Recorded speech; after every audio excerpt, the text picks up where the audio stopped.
What's going on, everyone? Welcome back to the Business Breakthrough. In today's Business Breakthrough, I sit down with Mike Powell. So Mike Powell was in our Facebook group. He reached out. He signed up with Dripjobs. We did an onboarding, and typically during these onboardings, we start talking about how he's operating his business and questions and things like that. And I'm like, you know what, dude? After this onboarding, I'd love to do a business breakthrough with you. I know he listens to the podcast, so he knew what I was talking about, and we just hammered it out. And one thing that this business breakthrough helped me see, even at just the basic level, is just how important knowing your numbers are when it comes to estimating. That was his big issue. He had an eye-opening breakthrough here, and I think if you really want to dial in your pricing, you want to know how pricing can affect closing ratio and sales, you're going to really like this business breakthrough. So with all that being said, it starts right now. The big question you need to ask yourself every day is, do I own a job or do I own a business? And unfortunately, the majority of contractors out there own a job. That's right, they're a slave to their own business. But the other side of the fence is so much greener, it's so much better, and that's when you're finally fully in control of your destiny, your freedom, your time. And that's what Contractor Secrets is about. It's about taking back our time, building a business with systems, standards, values, procedures, putting yourself in the driver's seat. And that's what it's about. So I'm excited. I'm happy to have you here. Let's dive into the Contractor Secrets podcast. What's going on, everyone? Welcome to the Business Breakthrough. I'm here with Mike Powell of Precision Painting. We just did an onboarding with Dripjobs. What do you think of Dripjobs so far, man? I think so far it seems like a handy tool. I think for trying to organize everything, I really think that it's beneficial as a business owner. I mean, I'm a old school pen and paper kind of person, and I mean, I think in all reality, I need to get with the times and use technology. And I really think that this is a handy tool, help me organize and save my time, as a matter of fact, too. Yeah, love it. Yeah, that automated tasks, man. That's what we like. So what we're talking about today is sales, because during this onboarding, he had asked a little bit about, why he feels like he can't sell his jobs for what he deserves. Is that true? Yeah, I feel that a lot of times I end up selling myself short on the money end of it. Well, I think that the first thing is first let's talk about, what are you selling? And I say that with a couple different, I would say we're going to come at a couple different angles with that question. Number one, yes, we know you're selling painting services. That is a given. Okay. And some pressure washing services too. But let's focus on the painting, because pressure washing, totally different businesses. Okay. Yeah. Totally different. That's why we talked earlier. I said, you might want to pick one. Totally different customers, totally different marketing, totally different process, right? Would you agree with all that? Absolutely. Totally different desires, totally different everything. Okay. Yeah. So when we sell our services, we've got to understand what we're really selling. And by saying that, I mean, what is the customer expecting to receiving other than the tangible, right? So for example, I can paint a new construction house and I can paint a residential house. Yes. What am I doing? I'm painting and I'm selling that service. Okay. But why is it that if I'm painting for a residential customer or a new construction customer, the residential customer typically pays more and the experience is a lot better? There's like a feeling around working in somebody's home that's different than working in an empty new house, right? I agree with that 100%. Okay. Because what we're really selling is an experience, but the experience isn't the same for everyone, right? Would you agree with that? Like, some people will just sit in their room the whole time. Some people will be out and they might be nice enough to make your team lunch, or, you get what you get where I'm going with that. So like, with that being said, there's more layers to what we're selling. Is we have to be a company that sells a custom tailored experience based on what is most important to the person that we're selling it to. And would you agree that you pay more for a greater experience? Let me ask you this. You're a football fan, Steelers, right? Yeah. How much are the tickets at the bottom level, right behind the Steelers bench, in comparison to the nosebleeds? Oh, way Huge difference. Are they both at a football game? Yeah. Are they both at the Steelers game? Yeah. What did they pay more for? To be closer and have better view. Better experience. All right, better experience. Okay, this is human behavior. This is buying behavior. This is psychology behind decision making and why people spend money. Yeah. So where I'm getting at with this is, how can you create a better experience that's worth paying more than someone else who's just coming in to go to the game, to go to paint? Yeah. Does that make sense? Yeah, absolutely. Right. And you might think, well, of course I create a better experience. I'm Mike. I mean, I care. I can sell my services. I have a great guy that I'm going to bring to the house who I've known for years, who I know without a doubt I can go to sleep for 3 days and he's going to finish the job and I won't even have to come and look at it. Is that true? Absolutely. Okay. Yeah. You know that. That's a conviction that you have. How good are you at conveying that conviction to your customers? I feel personally that I'm pretty good. Pretty good. I feel that,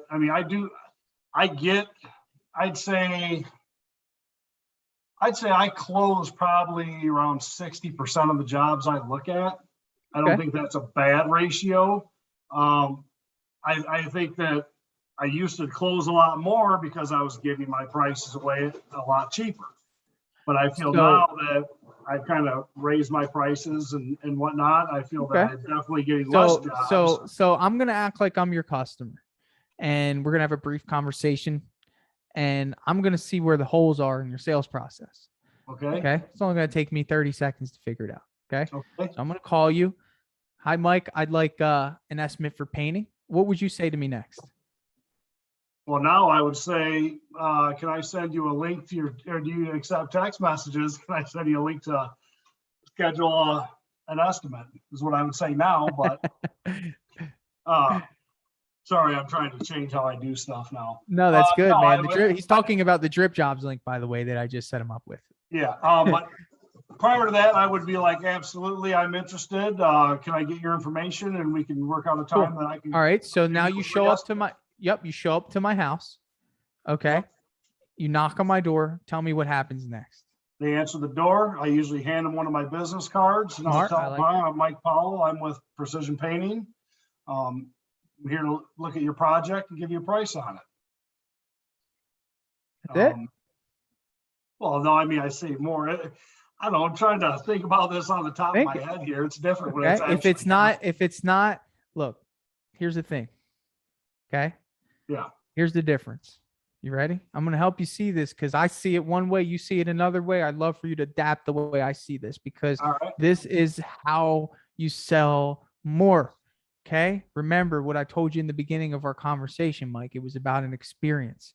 Yeah. If I came to your house and I said, hey, Mike, I'm going to take you to a football game. Okay. Yeah. And you say, okay, cool. That sounds great.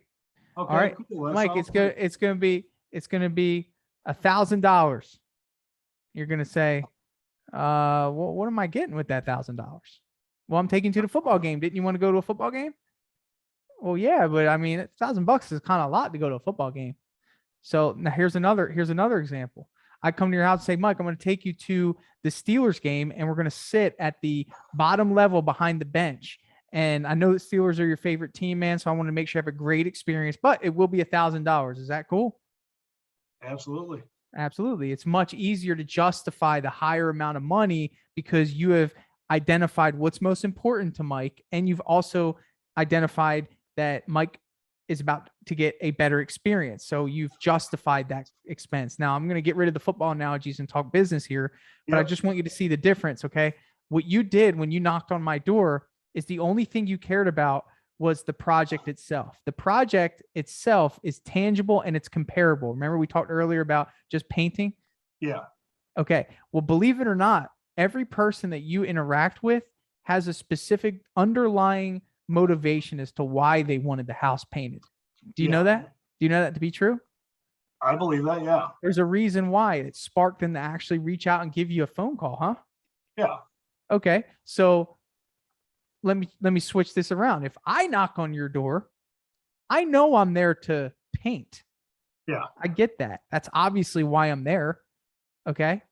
And what I want to do is I actually want to treat the interaction as if I've already gotten the job and I'm already giving them an experience, because some of us wait until we actually do the painting to give the good experience, when I believe that it starts in the sales process. So for Yeah, me, Mike, what I'm doing is I'm knocking on your door. Me and you are similar. I give them a business card and say, hello, my name's Tanner. But your question's different. It's usually around the what. All right, so what do you want us to look at today? Is that usually how you get started? yes, Awesome. You know what I say? I say, hey, just curious, before we get started, why did you call us out today? What's the story? Okay. From yeah, there, what the customer's going to do, they're going to tell us why I'm there. Let me tell you some reasons that I've heard, and I guarantee you have come across as well. Maybe you just didn't pinpoint them. I'm getting ready to move. I'm moving in, right? Have you heard yeah, those before? absolutely. Okay. My wife wants to change the color. I want to change the color. Yes. Yeah, Okay. HOA has gotten down my back. I got to get it painted. There's some wood rotting that needs to be taken care of, and we want to get it painted. I'm getting a new roof put on, and I want to get it painted. Yes. Have you heard all these? every one of them. Every one of them, right? It's the same thing over and over and over again. Hmm. But let me ask you this, Mike. If I come in your house and knock on your door, are you following me? Is this making sense? Yeah, crystal clear. Cool. If I knock on your door and I say, hey, Mike, all right, cool. Yeah, let's take a look at your painting project, and I'll get you a price for it, just like you said that you do. Yeah, Okay.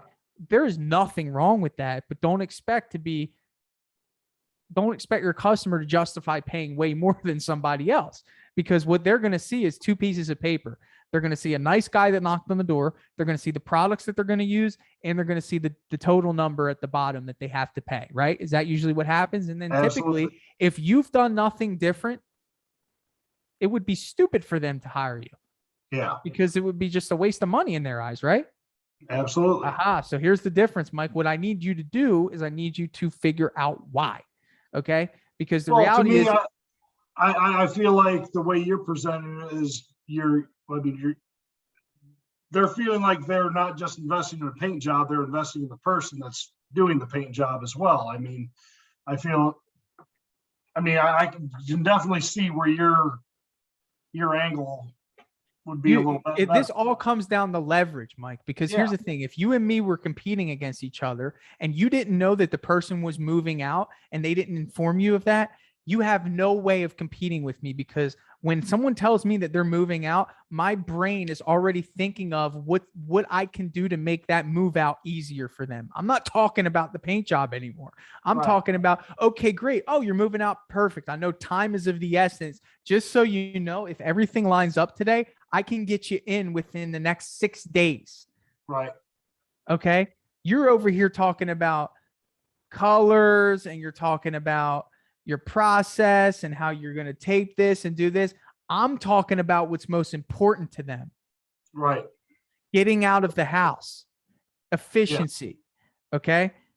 And me also saying, just so you know, we bring a team of 4. It should take us 3 days. This way you can schedule your photographer to come in so you can get some pictures taken and get the house listed.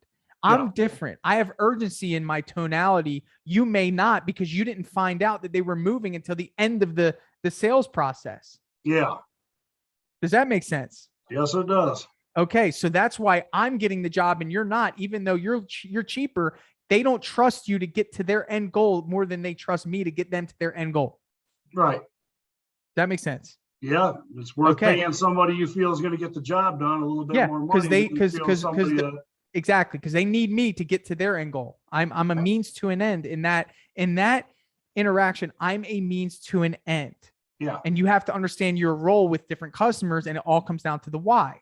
So in the same breath, let me get somebody who's telling me, yeah, we just want to update the house. We've been here for 20 years. It's time. It's the third paint job.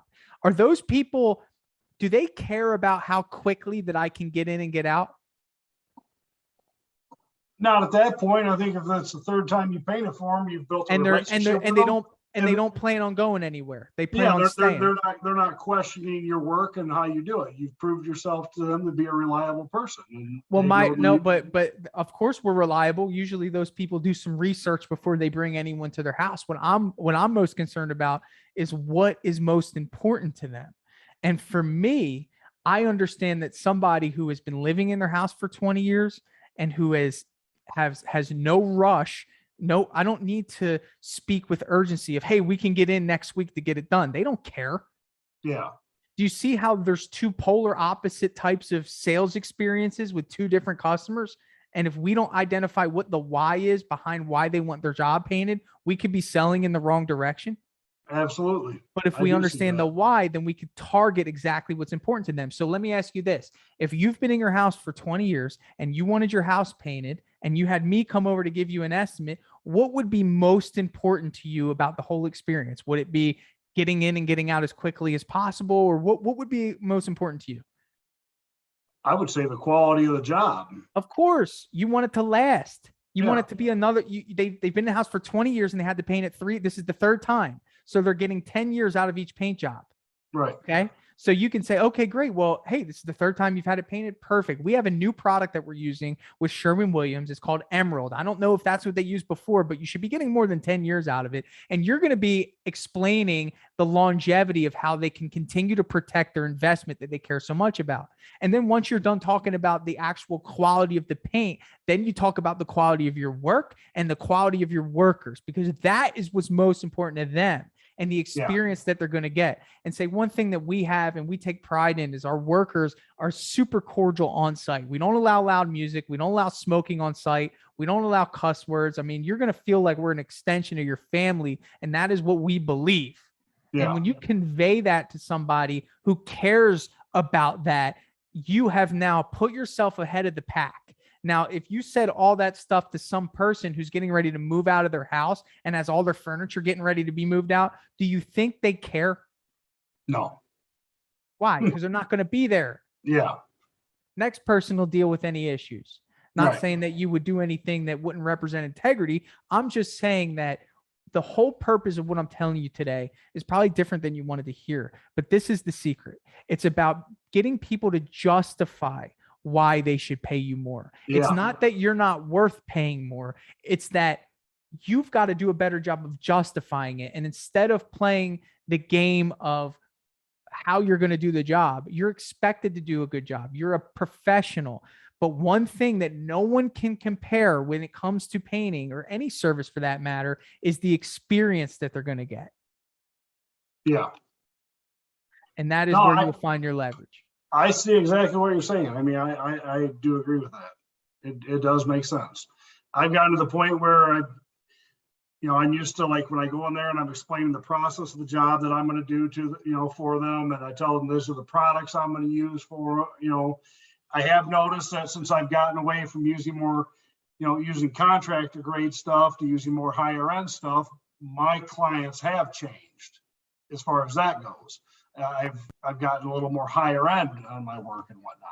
That is, well, you have to understand what everyone else is doing around you. I mean, you have to use high. If you're going to do residential work, I mean, you need to be using, you don't ever use builder grade stuff. I mean, you're not going to be, people aren't stupid. They're going to look up the paint you're using, and then they might get a contractor like me to come in and they might say, hey, what paint are you using? Oh, we're using the best that Sherwin-Williams has to offer. And then they'll be like, well, hey, this other guy said that he's going to use, this product. And I'd say, well, that's builder grade stuff. That stuff shouldn't last you more than 3 years. So you don't want to be put in that position.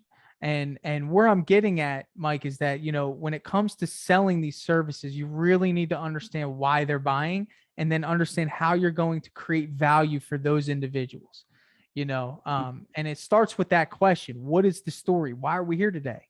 You're there to paint, but really what's the underlying reason we're there? Because that allows you to actually speak their language, Yeah.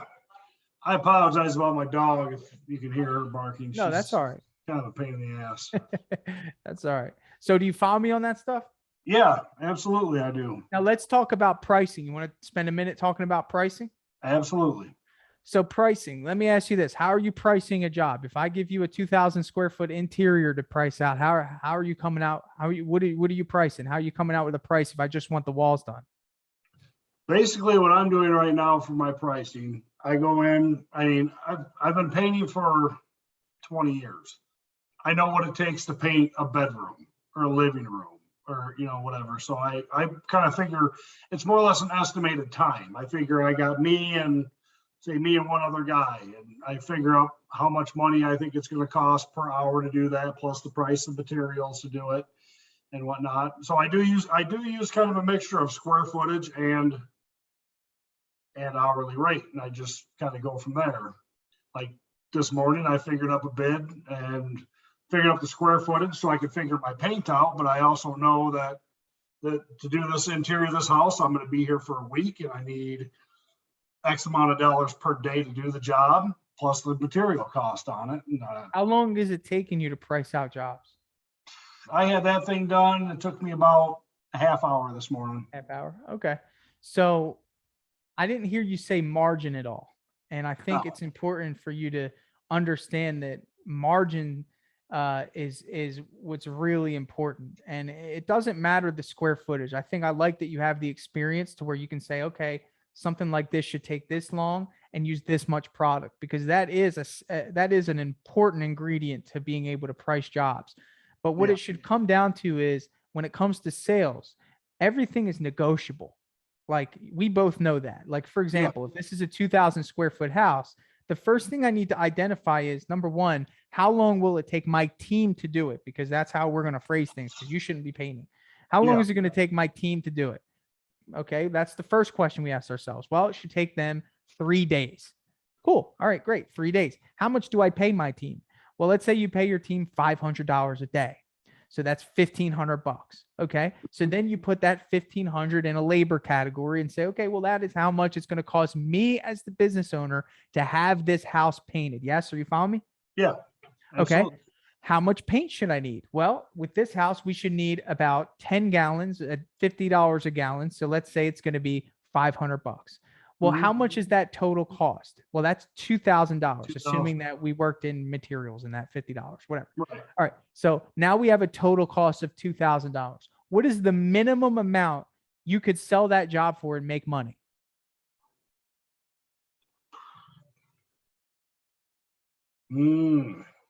See, I'm trying to think off the top of my head like this. I don't know. All right. Let me help you. $2,000 and 1 penny.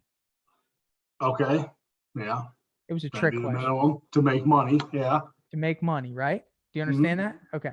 So that means that anything above that number, you could sell the job for. Okay. Right. But why don't we try to sell it for 10,000? Right. Well, because that seems pretty high. That's a very high margin. Yeah. That means that we're making a lot of money on a little money spent. Okay. People aren't that dumb.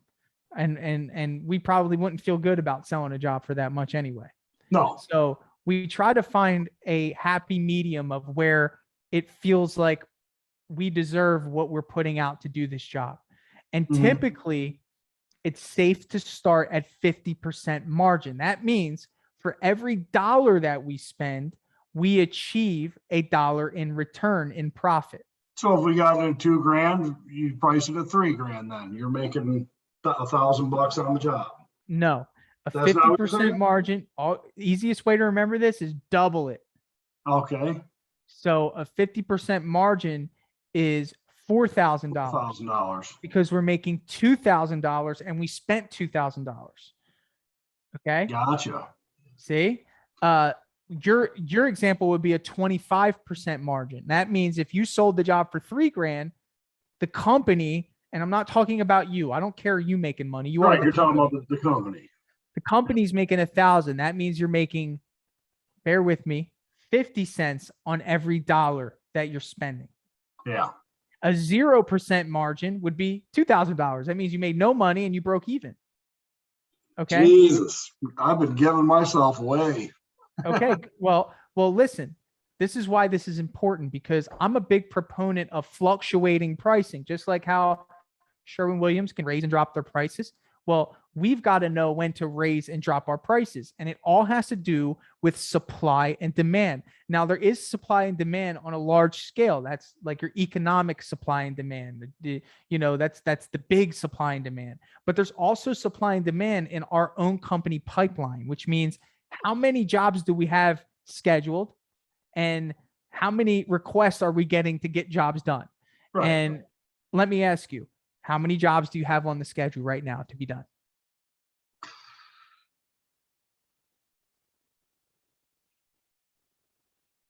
Scheduled right now, I got like 6. I don't have any of my drip jobs yet, but I have like Okay. 6 on my own schedule, and I have more estimates I have to go do. Okay. So where I'm getting at with this is that if you know you are operating at capacity, and that's with any situation, whether you hire 10 guys and you identify, okay, we're at capacity right now, which means people are going to have to wait longer than 8 weeks to get their job done. Yeah. Okay. And that's a stretch anyway.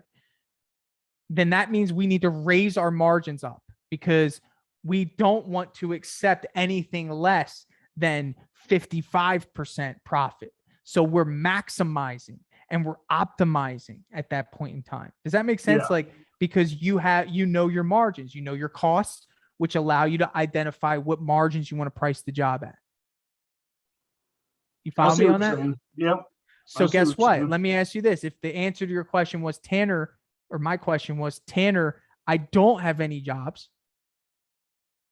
what would we do? Can you follow me on that and tell me what we should do as a business owner when it comes to pricing? How should we price our jobs if we have no jobs? Well, I mean, you kind of got to price it to get some jobs. I mean, but I'd say if I don't know, man, I'm lost on all this. That's all right. So where we would want to be is about a 25% margin. Okay. Because remember, so you said, okay, let's go back to our example. We have an interior house that needs to be painted, just the walls, 2,000 Right. square feet. You have no jobs on the schedule, right? But you know that, hey, you know what? If I sell this job for $3,000, we're going to make $1,000. That customer is going to be really happy and I can move on to the next job. Yeah. Even though you really do want to make $2,000 on it and sell it for $4,000. Yeah. But you need the work. Mm-hmm. And it never changes. It keeps going up and down. So as you get more jobs, then you'll say, you know what? Now that we have the work, I can actually raise my margin to 50%. Right. Does that make sense? Yeah, it definitely does now. I see what you're saying. Yeah. So I get, you have that calculator, and that's what that calculator is designed to do. It lets you put in your costs like we just did, and then it lets you put in a price and it'll tell you what your margin is. And that's that calculator you sent the link to or whatever. Yes. Okay. Yes. Gotcha. So you'll be able to see your margins. Okay. Now, what I would do before you price the next job is do exactly what I did. Just do pen and paper for now. How long is it going to take my team? How much do I got to pay them to do it? How much paint am I going to use? What's the total cost? That gives you your total cost of everything it's going to cost you as the business owner to get it done. Multiply that number by 2. That's a 50% profit margin. Okay. So is that different than what you've been doing? No, but I mean, I can see what you're saying. I mean, I have it figured right now. The job, like say the current job, I'm going to ready to start tomorrow. Whole interior of a house. Yep. I got it figured. It should take me roughly a week to do it. I have one guy that's going to be on the job plus myself. Yep. Don't worry about you. We're not. I'm not worried about I'm not worried about my money. I'm saying for me to have him on that job, I am at $200 a day. So that's $1,000. $1,000 a week. I figure a week to do the job. I have another $1,000 in materials. How much paint? Oh, 1,000 in material. $1,000 in material, and then I do have some. That's paint. I do have some miscellaneous plastic, roller sleeves. So like maybe let's go 1,100 to be safe. Say 1,100 on materials, and the job pays out $5,500 when it's done. Okay, so let's look at the margins on that. So 11,000, or excuse me, 1,000, and then 1,100. So that's 2,100 in cost. Okay. Yep. And then what did you sell the job for? 55. 55. Okay. So you have 5,500. All right. So let's look at how to calculate our profit margin. So what I want you to do, you got a calculator? Yep. All right. So I want you to go 5,500 minus 2,100. And what does that give you? 3,400. Okay. So that is called your gross profit. Okay. Mm-hmm. in order to calculate gross profit, what we need to do, in order to calculate margin, what we need to do is divide that number by what you sold the job for. Okay. So hit divide and then divide it by 5,500. What'd you come up with? So hold on one second. That's all right. I'll run it through again. You want to go 3,400 and divide that by what you sold the job for, which was 5,500. Be 61%, almost 62%. 62%, dude. So you sold a job at a 62% margin. That's phenomenal. All right. Okay. All right. You should feel good about that. I feel better than I was about 5 minutes ago. I can tell you that. Good. But here's the thing. Now there's a couple of things we can do with this data, man. First of all, it's too high. And that's, you might think, well, what do you mean it's too high? Well, that means that you should be bringing on somebody to help out your employee.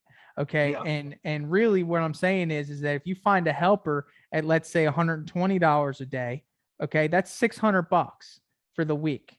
Okay. Right. What we're going to do now, let me subtract that $600 from our $3,400 gross profit. Okay. Yeah. And I'm going to tell you what you'll make if you brought in a helper at $600. That's $2,800. So if you had a helper helping, okay, instead of you, right? Yeah. Okay. You would bring in a $2,800 gross profit with a helper. That means you're out there selling, living the dream. Now you have a helper there. Let's divide 2,800 by 5,500. Where does that put us? That puts us at exactly 50% margin. So to me, I'm right where I need to be then at that point. Well, you're fulfilling. Yes. At that point, yes, you are. So you really should, with how you're selling and the way you're producing, you're making too much money with you on the job. Now you need to take yourself out of the equation, bring someone in, and you're still profiting perfectly. You're at 50%.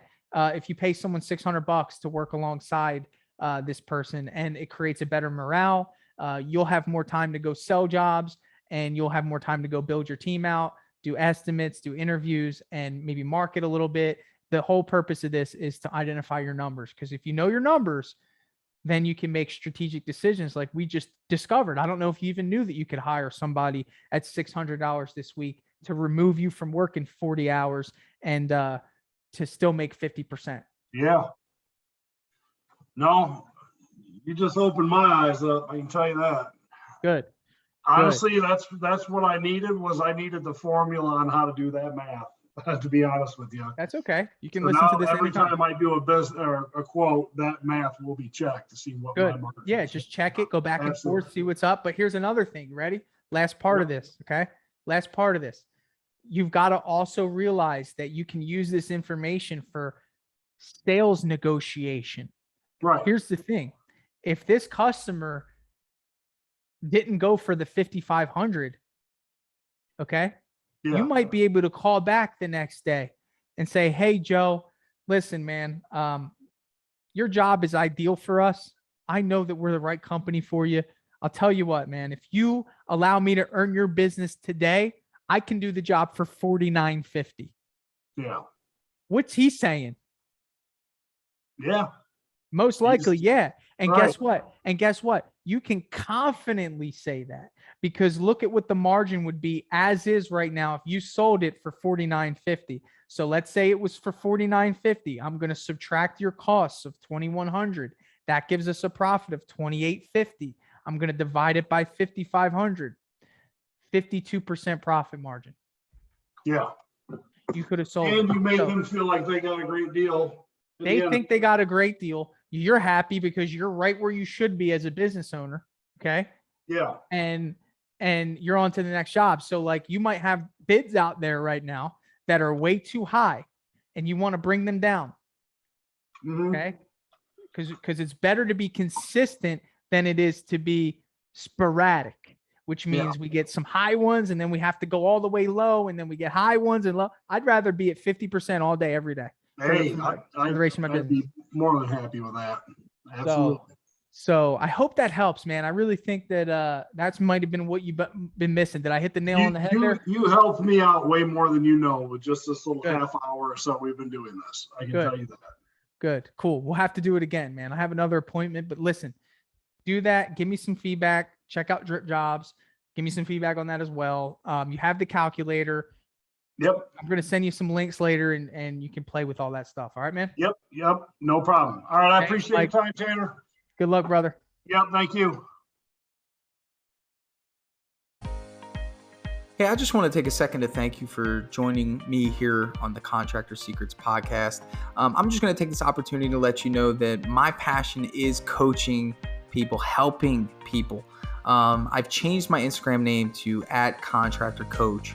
And I did that because that is my passion. I want to help you. So please reach out to me. If you have an issue going on in your business, send me an email, find me on Instagram, message me, and let's do a breakthrough session. I want to work through your problems in your business to help you get to that next level. And one thing that I always say is this, the difference between those that get over the humps and the hurdles in business is just a change in perspective. And that's what I plan to offer you. So get with me, message me, allow me to help you take your business to the next level.